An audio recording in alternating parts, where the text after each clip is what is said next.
বন্ধুরা, বর্তমানে সমস্ত মার্কেট এক্সপার্টদের মত অনুযায়ী ইন্ডিয়াকে নিয়ার ফিউচারে একটা বাম্পার গ্রোথ করানোর জন্য খুব হাই কনভিকশন 5টা হাই গ্রোয়িং ইন্ডাস্ট্রির কথা যদি বলতে হয়, তার মধ্যে ডাটা সেন্টার ইন্ডাস্ট্রি ইন্ডিয়াকে একটা বড় লেভেলের গ্রোথে হেল্প করতে পারে। আর আজকের ভিডিওতে ইন্ডিয়ার ডাটা সেন্টার ইন্ডাস্ট্রির একটি খুব high conviction small cap company discuss করব, যে কোম্পানিটা নিজের ইন্ডাস্ট্রিতে একমাত্র লিস্টেড কোম্পানি এবং তার সাথে একটা বাম্পার লেভেল এক্সপেনশন মুডে কাজ করছে এবং ওভারঅল মার্কেট নেগেটিভ সেন্টিমেন্টের জন্য কোম্পানিটা তার টপের থেকে একটা হিউজ পরিমাণে, ধরতে পারেন আধা ভ্যালুয়েশনে নেমে এসেছে, মানে টপের থেকে 50% মতন ডিসকাউন্ট প্রাইসে চলে এসেছে। আর এই টোটাল ডাটা সেন্টার ইন্ডাস্ট্রিটা স্পেসিফিক কিছু পয়েন্টসও ডিসকাস করব, যে ইন্ডিয়ার ডাটা সেন্টার ইন্ডাস্ট্রি নিয়ার ফিউচারে কতটা গ্রোথের চান্স রয়েছে, কোন কোন ট্রিগার পয়েন্টসগুলোর জন্য এই ডাটা সেন্টারের উপরে আমাদের ফোকাসে রাখা উচিত, সেগুলো তো ডিসকাস করবই এবং তার সাথে আমার সিলেক্টিভ একটি বেস্ট কোম্পানিও ডিসকাস করব। তবে ভিডিও শুরুতেই বলে দিচ্ছি, এখানে কোনো ধরনের ভিডিওটাকে বাই অথবা সেল রিকমেন্ডেশন হিসেবে নেবেন না। যে কোম্পানিটা ডিসকাস করব, যেহেতু কোম্পানিটা খুবই হাই গ্রোয়িং ইন্ডাস্ট্রি থেকে বিলং করছে, তো ডেফিনেটলি একটু হায়ার ভ্যালুয়েশন তো কোম্পানি থাকবেই। তবে যেহেতু কোম্পানি তার টপের থেকে বাম্পার ডিসকাউন্টে এসেছে এবং বাম্পার ক্যাপেক্স প্ল্যানও করছে এবং নিজের ইন্ডাস্ট্রিতে মার্কেট লিডিং বা একমাত্র লিস্টেড কোম্পানি, সে কারণেই কোম্পানিটাকে আমি আমার হাই কনভিকশনের লিস্টে, স্মল ক্যাপের লিস্টে অ্যাড করেছি। চলুন সবার আগে কোম্পানিটা অ্যানালাইসিস করার আগে এই টোটাল ডাটা সেন্টার ইন্ডাস্ট্রিটা একবার বুঝে নিই, যে কেন এই ইন্ডাস্ট্রিটার উপর আমাদের ফোকাসে রাখা উচিত বা এই ইন্ডাস্ট্রি নিয়ার ফিউচারে কতটা গ্রোথ করতে পারে, কোন কোন ট্রিগার পয়েন্টসের জন্য এই ইন্ডাস্ট্রিটা গ্রোথের টেলউইন্ডস হিসেবে ইউজ করতে পারি আমরা, সেই পয়েন্টসগুলো ডিসকাস করব। তবে আগে চ্যানেলে নতুন হলে অবশ্যই চ্যানেলটি সাবস্ক্রাইব করে দেবেন এবং মান্থলি 119 টাকার মেম্বারশিপ জয়েন করতে হলে স্ক্রিনের নিচে জয়েন বাটনটি প্রেস করেও মান্থলি একটা করে ওপেন প্ল্যাটফর্মে আপনি আমার সাথে আপনার ডাউটগুলো ক্লিয়ার করতে পারবেন এবং মাসে 2টো করে এক্সক্লুসিভ ভিডিও সেখানে আপনারা প্রেজেন্ট পাবেন। তো সবার প্রথমে ইন্ডিয়ার ডাটা সেন্টার ইন্ডাস্ট্রিতে কতটা গ্রোথের চান্স রয়েছে। আজকের দিনে যদি আপনি বর্তমানে ইন্ডিয়ার ডাটা সেন্টার ক্যাপাসিটি দেখেন, যেটা 1200 মেগাওয়াট রয়েছে, আর 2028 পর্যন্ত এটা 3.3 গিগাওয়াটের টার্গেট রয়েছে। মানে প্রত্যেক বছর সিএজিআর হিসেবে অ্যাভারেজ 47% ইন্ডাস্ট্রি গ্রোথের আউটলুক দেখা যাচ্ছে বা ইন্ডাস্ট্রিতে এক্সট্রা অ্যাডিশনের টার্গেট রাখা যেতে পারে। কারণ যদি আপনি মেগাওয়াটের সাথে গিগাওয়াট কম্পেয়ার করেন, তাহলে 1000 মেগাওয়াটে 1 গিগাওয়াট হচ্ছে, আর বর্তমান ক্যাপাসিটি রয়েছে 1250 মেগাওয়াট, যেটা নেক্সট 3 বছরের মধ্যে 3.3 গিগাওয়াট মিনিমাম টার্গেট সেন্ট্রাল গভর্নমেন্টের রয়েছে। আর বর্তমানে যদি আমি এই ইন্ডাস্ট্রিটাকে খুব সহজে আপনাদের এক্সপ্লেন করি, যে ডাটা সেন্টার ইন্ডাস্ট্রি অ্যাকচুয়ালি কোথায় ইউজ হয় বা এটা কতটা গুরুত্বপূর্ণ। দেখুন, বর্তমানে আমরা যত কাজ করছি সমস্ত কাজ কিন্তু ইন্টারনেটের মারফত হচ্ছে। এই যে ভিডিওটা ইউটিউব প্ল্যাটফর্মে আপনারা দেখছেন, এই ডাটাটা যেখানে স্টোরেজ হচ্ছে বা আপনি যে ব্যাংক ট্রান্সফার করছেন সেই সমস্ত ব্যাংক ট্রানজাকশনের হিস্ট্রি, এবং তার সাথে ফেসবুক ইউজ করছেন, ইনস্টাগ্রাম ইউজ করছেন, এই সমস্ত অ্যাপ্লিকেশনের যে সমস্ত ডাটাগুলো সেগুলো যেখানে স্টোরেজ হচ্ছে, প্রসেসিং হচ্ছে, সেটাকেই কিন্তু ডাটা সেন্টার বলা হয়। আর বর্তমানে ইন্ডিয়াকে যদি আপনি দেখেন, তাহলে ইন্ডিয়ার টোটাল যত ডাটা আমরা কনজিউম করছি, টোটাল গ্লোবে পৃথিবীতে যত ডাটা কনজিউম হয় তার 30% শুধুমাত্র একা ইন্ডিয়া কনজিউম করে। আর ইন্ডিয়াতে যত ডাটা কনজিউম হয় তার 65 থেকে 75% ডাটা ফরেন কান্ট্রিতে স্টোর হচ্ছে। আর এটা কিন্তু রিস্কি যে কোনো কান্ট্রির জন্য, কারণ আমাদের ডাটা অন্য কান্ট্রিতে স্টোর করতে হচ্ছে, তো আমাদের অ্যাক্সেস তো অন্য কারোর কাছে চলে যাচ্ছে না, আমাদের সমস্ত ইনফরমেশনগুলো গ্লোবালের কাছে চলে যাচ্ছে। আর এই রিস্কটাকে ছোট করার জন্য সেন্ট্রাল গভর্নমেন্ট এগ্রেসিভলি টার্গেট রাখছে টোটাল ইন্ডাস্ট্রিকে, বেশ কিছু বেনিফিটও দিচ্ছে, যেটার কারণে ইন্ডাস্ট্রি টেলউইন্ডসও পাচ্ছে। যদি আমি দুটো মেন টেলউইন্ডসের কথা বলি, টেলউইন্ডস মানে হচ্ছে এই সেক্টরটাকে পেছন থেকে কেউ পুশ করে ঠেলে গ্রোথের জন্য হেল্প করছে, সেটাকে সেক্টর টেলউইন্ডস বলা হয়ে থাকে। আর দুটো টেলউইন্ডস রয়েছে সেন্ট্রাল গভর্নমেন্টের তরফ থেকে। ন্যাশনাল ডেটা সেন্টার পলিসি, যেই পলিসির মাধ্যমে বলা হচ্ছে যে ইন্ডিয়ার যে সমস্ত ডাটাগুলো রয়েছে সেগুলো যাতে সেফ এবং সিকিউর রাখার ব্যবস্থা করা হয় এবং এই ইন্ডাস্ট্রির উপর ফোকাস বাড়ানো হয়। আর সেকেন্ড পলিসি হচ্ছে ইন্ডিয়ার ডাটা লোকালাইজেশন পলিসি, মানে 2026-এর পর থেকে যত ডাটা আমরা কনজিউম করব তার ম্যাক্সিমামটাই ইন্ডিয়াতে স্টোর করতে হবে, ইন্ডিয়ার বাইরে স্টোর করা যাবে না। আর এই দুটো পলিসির টেলউইন্ডসের জন্য ডেফিনেটলি এই ইন্ডাস্ট্রিতে ভবিষ্যতে একটা বুস্ট আসতে চলেছে। আর আজকের ভিডিওতে আমি আপনার সাথে একটি স্মল ক্যাপ কোম্পানি ডিসকাস করব, যে কোম্পানিটাকে আমার মত অনুযায়ী আমরা এই মার্কেট কন্ডিশনে ডিসকাউন্ট ভ্যালুয়েশনে কোম্পানিটাকে চেক আউট করতে পারি, তবে কোনো ধরনের রিকমেন্ডেশন হিসেবে নেবেন না। চলুন যে কোম্পানিটা সিলেকশন করেছি, কোম্পানির ফান্ডামেন্টাল বা ভ্যালুয়েশন তো ডিসকাস করবোই। কোম্পানির নাম E2E নেটওয়ার্ক। এই কোম্পানিটাকে কেন সিলেকশন করেছি? ডাটা সেন্টারের প্রক্সি প্লেয়ার হিসেবে এই কোম্পানিকে আমরা ইউজ করতে পারি। 27% CAGR ইন্ডাস্ট্রির গ্রোথের আউটলুক, মানে এই কোম্পানিটা স্পেসিফিকলি ডাটা সেন্টার তো অনেক সেক্টরে বিভক্ত রয়েছে, তার মধ্যে স্পেসিফিক এই কোম্পানি যে ক্লাউড কম্পিউটিং করে থাকে সেই ইন্ডাস্ট্রিতে 27% গ্রোথের আউটলুক রয়েছে, CAGR গ্রোথের। আর এই কোম্পানি ইন্ডিয়ার ক্লাউড কমিউনিকেশন বা ক্লাউড কম্পিউটিং এ ইন্ডিয়াতে লিস্টেড একমাত্র কোম্পানি, যে কারণে এই E2E নেটওয়ার্ক কোম্পানিটাকে সিলেকশন করেছি।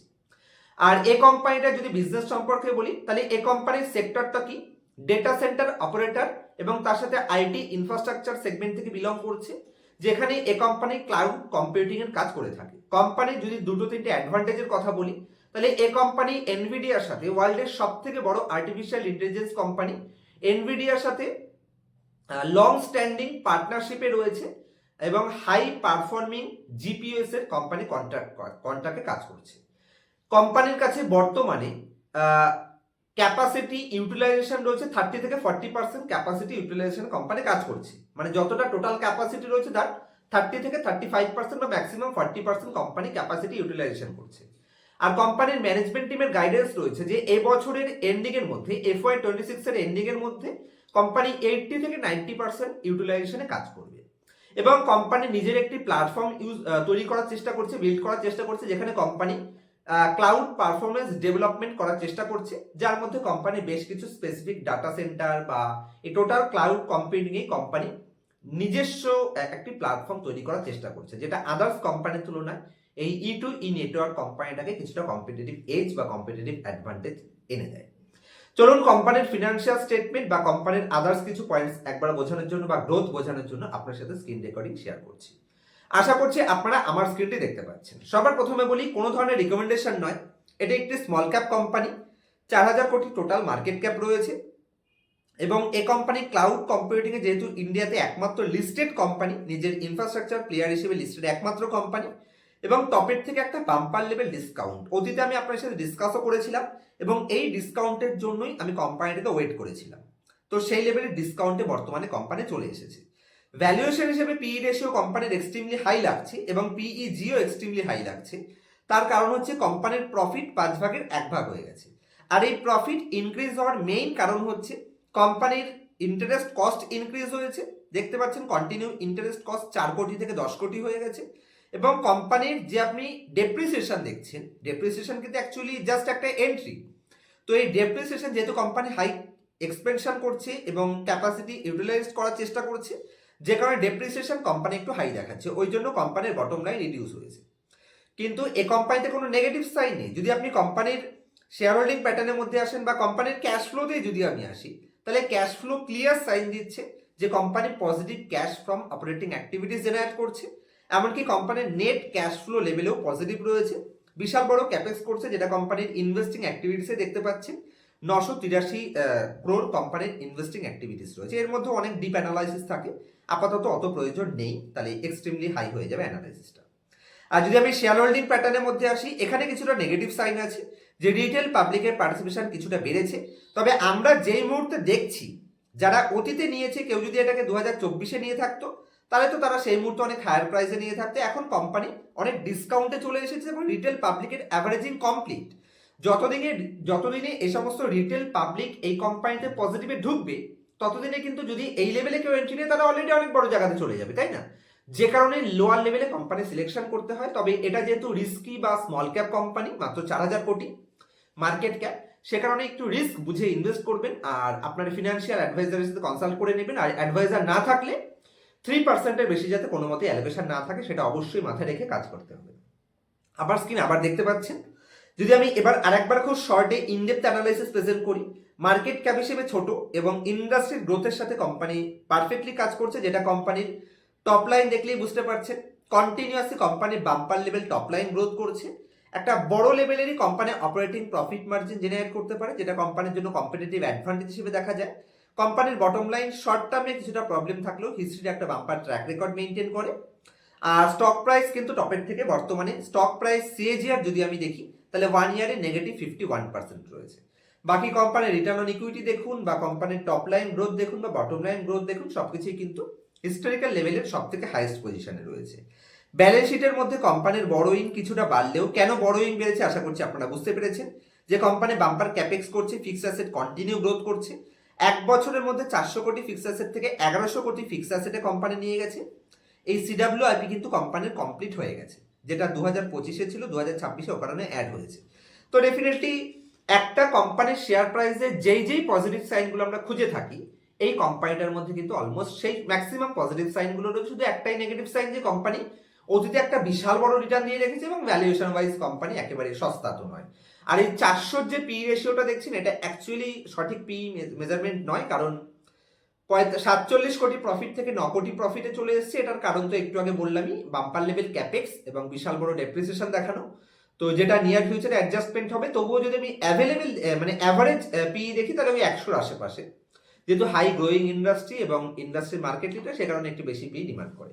রিস্কি কোম্পানি, বুঝে ইনভেস্ট করতে পারলে এই টাইপের কোম্পানি থেকেই কিন্তু অ্যাভারেজ রিটার্নের পসিবিলিটিস থাকতে পারে, তবে আপনি ভালো করে অ্যানালাইসিস করে তারপরে ইনভেস্টমেন্টের প্ল্যান করবেন। এই কোম্পানি রিলেটেড যদি আর কোনো ডাউট থাকে অবশ্যই আমাকে কমেন্ট সেকশনে জানাতে পারেন, আমি আমার তরফ থেকে আপনাদের বেস্ট রিপ্লাই দেওয়ার চেষ্টা করব। আর স্টক মার্কেট রিলেটেড যদি একদম বেসিক থেকে এক্সট্রিমলি অ্যাডভান্স পার্সোনাল ক্লাসে শিখতে চান, কিভাবে গ্রেট কোম্পানিকে সিলেকশন করবেন, কোথা থেকে এই কোম্পানিগুলো নিজে থেকে খুঁজে বের করবেন যাতে অন্যের উপর ডিপেন্ড না করতে হয়, অন্য কারোর থেকে ডিপেন্ড করলে কি হয়, সে কতদূর অ্যানালাইসিস জানে তার উপর ডাউট থাকে। কারণ কোনো কোম্পানির প্রফিট বাড়ালেই হবে না, অনেক কোম্পানি আছে ডাটা চুরি করেও দেখাতে পারে। সেগুলো কি করে আপনি আইডেন্টিফাই করবেন যে আপনার কোম্পানি ডাটা চুরি করে দেখাচ্ছে নাকি সেটা অরিজিনাল ডাটা, এবং মার্কেট সাইকেলের সাথে ম্যাচ করে আপনার কোম্পানি ঠিক কোন পজিশনে রয়েছে, এক্সট্রিমলি অ্যাডভান্স ভ্যালুয়েশন কি করে অ্যানালাইসিস করবেন, এই সমস্ত যদি পার্সোনাল ক্লাসে শিখতে ইন্টারেস্টেড থাকেন, মার্কেট নিয়ে সিরিয়াস রয়েছেন কিন্তু মার্কেট জানেন না, তাহলে পার্সোনাল ক্লাসের জন্য স্ক্রিনের উপর দেওয়া মোবাইল নাম্বারে কন্ট্যাক্ট করতে পারেন। নেক্সট উইক থেকেই আমাদের নতুন ব্যাচ শুরু হচ্ছে, তো অবশ্যই তাড়াতাড়ি নাম রেজিস্ট্রেশন করাতে পারেন। দেখা হবে নেক্সট ভিডিওতে কোনো ইনফরমেটিভ টপিকের সাথে। ততক্ষণ পর্যন্ত হ্যাপি ইনভেস্টিং, হ্যাপি ট্রেডিং।